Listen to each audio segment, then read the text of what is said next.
यदि आपके बच्चों की शादी के लिए रिश्ता पक्का होने में बार बार अड़चने आ रही हैं, या फिर मन चाहा रिश्ता नहीं मिल पा रहा है, या फिर रिश्ते आना बंद हो गए हैं, तो ये वीडियो आपके लिए है। 20 नवंबर 2025 इस दिन मार्गशीर्ष अमावस्या है। तो इस दिन अपने घर में किया गया एक छोटा सा उपाय आपके बच्चों की शादी में आ रही बड़े से बड़ी अड़चन को तत्काल दूर करके जल्द से जल्द शादी होने का एक प्रबल योग बना सकता है। जो उपाय आज मैं आपको बताने वाला हूं, ये उपाय यदि बच्चे खुद करना चाहें खुद भी कर सकते हैं, और यदि खुद नहीं कर पाते हैं तो ऐसी सिचुएशन में बच्चों की माँ या फिर बच्चों के पिता भी ये उपाय कर सकते हैं और बच्चों की शादी में आ रही अड़चन को दूर कर सकते हैं। प्रिय दर्शकों, कई बार सिचुएशन क्या होती है, आपके जो बच्चे हैं, चाहे वो लड़का हो या फिर लड़की हो, उनकी शादी के लिए बातें तो कई जगह से चलेंगी, रिश्ते भी कई जगह से आएंगे, लेकिन फाइनल नहीं हो पाएगा। चलती हुई बातें बीच में रुक जाएंगी, देखने वाले आएंगे, देखकर चले जाएंगे, लेकिन किसी भी प्रकार का पॉजिटिव रिप्लाई सामने से आपको मिल नहीं पाएगा। आप इंतजार करते रहोगे। कुछ ऐसे रिश्ते आएंगे जो आपके लेवल के नहीं है, तो आपके बच्चे मना कर देंगे, और कोई ऐसा रिश्ता जो आपके लेवल का है, आपके बच्चे करना चाहते हैं, तो वो रिश्ता सामने से पक्का नहीं हो पाएगा। जबकि आपके बच्चे दिखने में सुंदर हो सकते हैं, अच्छी खासी जॉब उनकी हो सकती है, या फिर अपना खुद का व्यवसाय हो सकता है, भगवान की कृपा से आपका बैकग्राउंड भी अच्छा हो सकता है। इतना कुछ होने के बावजूद भी शादी में यदि लगातार विलंब होता रहे, तो ऐसी सिचुएशन में बच्चे तो परेशान होते ही हैं, लेकिन बच्चों से कहीं ज्यादा परेशान माता पिता हो जाते हैं। तो यदि आप भी इस प्रकार की समस्या से जूझ रहे हैं तो उपाय बता रहा हूं, ध्यान से सुन लीजिए। उपाय बताऊं इससे पहले आपसे निवेदन करना चाहूंगा, यदि आप चैनल पर नए हैं और अभी तक आपने इस चैनल को सब्सक्राइब नहीं किया है, तो मुझसे लगातार जुड़े रहने के लिए अभी इस चैनल को सब्सक्राइब कर लीजिए और बेल आइकन को भी प्रेस करके रखिए, ताकि हमारी आने वाली जो भी नई वीडियो है उसका नोटिफिकेशन आपको मिलता रहे और आसानी से आप हमारी हर वीडियो देख पाए। तो प्रिय दर्शकों, 20 नवंबर 2025 इस दिन गुरुवार है और मार्गशीर्ष अमावस्या है। तो ये उपाय आपने सायंकाल में करना है। कब करना है? सायंकाल में। कितने बजे से कितने बजे तक कर सकते हो? सायंकाल में 6 बजे से लेकर 9 बजे तक आप किसी भी समय ये उपाय कर सकते हो। करना क्या होगा? एक आपको दीपक तैयार करना है। दीपक कैसे तैयार करेंगे? गेहूं का आटा ले लीजिए, उसको गूंथ लीजिए और उसका एक दीपक बना लीजिए, और 2 लंबी बत्ती आपने बनानी है। क्या बनानी है? 2 लंबी बत्ती बनानी है रुई की। रुई यानी कॉटन। तो 2 लंबी बत्ती आपने इस प्रकार से बनानी है, इतनी लंबी बना लेनी है कि दीपक में रखने के बाद वो क्रॉस हो जाए, यानी कि चौमुखा दीपक, यानी 4 मुख वाला दीपक आपने तैयार करना है। आप 2 लंबी बत्ती बनाएंगे और इस प्रकार से क्रॉस में इसको रखेंगे, तो सीधी सी बात है 4 मुख वाला वो दीपक आपका तैयार हो जाएगा। तो इस प्रकार से 2 बत्ती आपने बनानी है, दीपक में रख लेनी है, और उसके अंदर आपने घी डालना है। क्योंकि ये घी का दीपक आपने बनाना है, तो घी आप उसमें डिब्बे वाला भी डाल सकते हो, गाय का भी डाल सकते हो, भैंस का भी डाल सकते हो, कोई भी घी आप उसमें डाल लीजिए। और चावल के दाने आपने लेने हैं। क्या लेने हैं? चावल के दाने। कितने चावल के दाने? आपके बच्चे की जो उम्र वर्तमान समय में चली हुई है, चाहे वो लड़का हो या फिर लड़की हो, जिसकी शादी में अड़चने आ रही हैं, जिसकी शादी के लिए आप ये उपाय कर रहे हो, तो आप देख लीजिए वो बच्चा किस उम्र में चला हुआ है।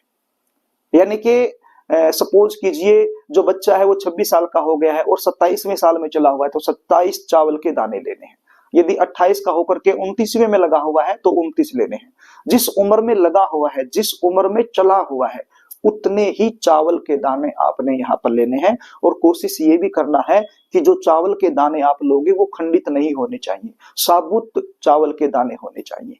आप देख लेना, क्योंकि जब आप बहुत सारे चावल लोगे तो उसके अंदर कुछ चावल के दाने ऐसे मिलेंगे जो साबुत हैं, तो आप उसमें से देख लेना। तो साबुत चावल के दाने आपने बच्चे की उम्र के बराबर के लेने हैं और वो भी इस दीपक में ही डाल देने हैं। एक हल्दी की चुटकी आपने लेनी है।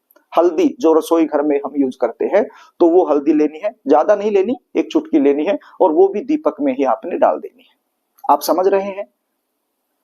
आपने एक आटे का दीपक तैयार करना है, 2 बत्ती बनानी है, इस प्रकार से रखनी है कि वो 4 मुख वाला बन जाए, और उसके अंदर उम्र के बराबर चावल के दाने डालने हैं और 1 चुटकी हल्दी की उसमें डालनी है, शुद्ध देसी घी इसमें आपने डाल लेना है। तो ये आपका एक चौमुखा दीपक तैयार हो जाता है। अब क्या करना है, जिस बच्चे की जल्दी शादी होने के लिए ये उपाय आप कर रहे हैं या फिर बच्चे खुद आप हैं, तो सिर के ऊपर से 7 बार इसको आपने घुमाना है क्लॉकवाइज। कैसे घुमाना है? क्लॉकवाइज आपने घुमाना है। कितनी बार? 7 बार घुमाना है। यदि आप माँ हो या फिर पिता हो तो बच्चे के सिर के ऊपर से घुमा लीजिए, और यदि आप बच्चे खुद कर रहे हैं तो फिर घुमाने की आवश्यकता भी नहीं है, बिना घुमाए ही आप ये उपाय कर सकते हो। घुमाने के बाद क्या करना है, आपके घर का जो मेन गेट है, जो मुख्य द्वार है, उस मुख्य द्वार पर आपने इस दीपक को रखना है और मनोकामना बोलते हुए इसको जला देना है। चारों तरफ से आपने जला देना है। जो 4 बत्ती बनी हुई हैं, 2 बत्ती आपने इस प्रकार से रखी हैं कि वो आपस में क्रॉस हैं, तो 4 मुख वाला बनेगा, तो चारों साइड से आपने इसको जला देना है, अपनी मनोकामना बोलते हुए, जल्दी शादी होने के लिए प्रार्थना करते हुए। यदि आप माता पिता है तो बच्चों की जल्दी शादी होने के लिए प्रार्थना करते हुए आप इसको जला दीजिए, और यदि आप बच्चे खुद हैं तो अपनी शादी होने के लिए इसको आप जला दीजिए। तो घर का जो मेन गेट है, मुख्य द्वार है, वहां पर आपने इसको रखना है। कौन सी भी दिशा में आप रख सकते हो, किसी भी साइड में रख सकते हो, मुख्य द्वार पर आपने रखना है और बाहर की साइड रखना है। जो मुख्य द्वार है उसके मतलब बाहर की तरफ रखना है। जब आप दरवाजा बंद कर रहे हैं तो दीपक बाहर की तरफ होना चाहिए, अंदर की तरफ नहीं होना चाहिए। यदि आप मुख्य द्वार पर नहीं रख सकते हैं, कुछ लोग ऐसे हैं जो घर के मुख्य द्वार पर दीपक नहीं जलाना चाहते हैं, तो फिर आप के लिए एक ऑप्शन और बता रहा हूं। आपके आसपास कोई भी पीपल का पेड़ हो तो पीपल के पेड़ के नीचे भी आप इसको रखकर जला सकते हो। यदि आसपास पीपल का पेड़ आसानी से मिल जाता है तो वहां आप जा सकते हो और पीपल के पेड़ के नीचे रखकर इसको जला सकते हो, अपनी मनोकामना बोलते हुए, या फिर घर का जो मुख्य द्वार है वहां पर भी रखकर इसको आप जला सकते हो। अब ये उपाय आपने करना है, इस प्रकार से करना है। प्रिय दर्शकों, यदि आप जानना चाहते हैं कि आपके बच्चों की शादी कब होगी, कौन सी दिशा में होगी, कैसे परिवार में होगी, शादी के बाद का जीवन कैसा रहेगा, जन्म कुंडली के आधार पर जल्दी शादी होने के लिए क्या करना चाहिए, क्या नहीं करना चाहिए, या फिर गुण मिलान करवाना चाहते हैं, आपकी किसी भी प्रकार की कोई भी समस्या है, यदि आप उसका ज्योतिषीय समाधान लेना चाहते हैं तो स्क्रीन पर आपको व्हाट्सएप नंबर दिखाई पड़ रहा होगा। आप इस व्हाट्सएप नंबर पर मैसेज छोड़ सकते हैं, अपनी समस्या टाइप करके मेरे पास भेज सकते हैं, आपकी पूरी सहायता की जाएगी। प्रिय दर्शकों, जन्म कुंडली देखने की हमारी फीस होती है, वो फीस आपको पे करनी होती है, उसके बाद ही संपूर्ण जानकारी आपको दी जाती है। यदि कार्यक्रम आपको अच्छा लगे तो इस वीडियो को लाइक करना, इसको शेयर भी कर देना ताकि आप पुण्य के भागीदार बन जाएं, और कमेंट बॉक्स में जय पितृ देवता जरूर लिख देना। क्या लिखना है? जय पितृ देवता जरूर लिख देना, ताकि पितरों का आशीर्वाद आपको मिल जाए और इस उपाय का 100% लाभ आपको मिल जाए। एक बार फिर आपसे निवेदन करना चाहूंगा, यदि चैनल आपने अभी तक सब्सक्राइब नहीं किया है तो मुझसे लगातार जुड़े रहने के लिए चैनल को सब्सक्राइब जरूर कर लेना। आज के लिए बस इतना ही, आगे फिर मिलेंगे, तब तक के लिए नमस्कार।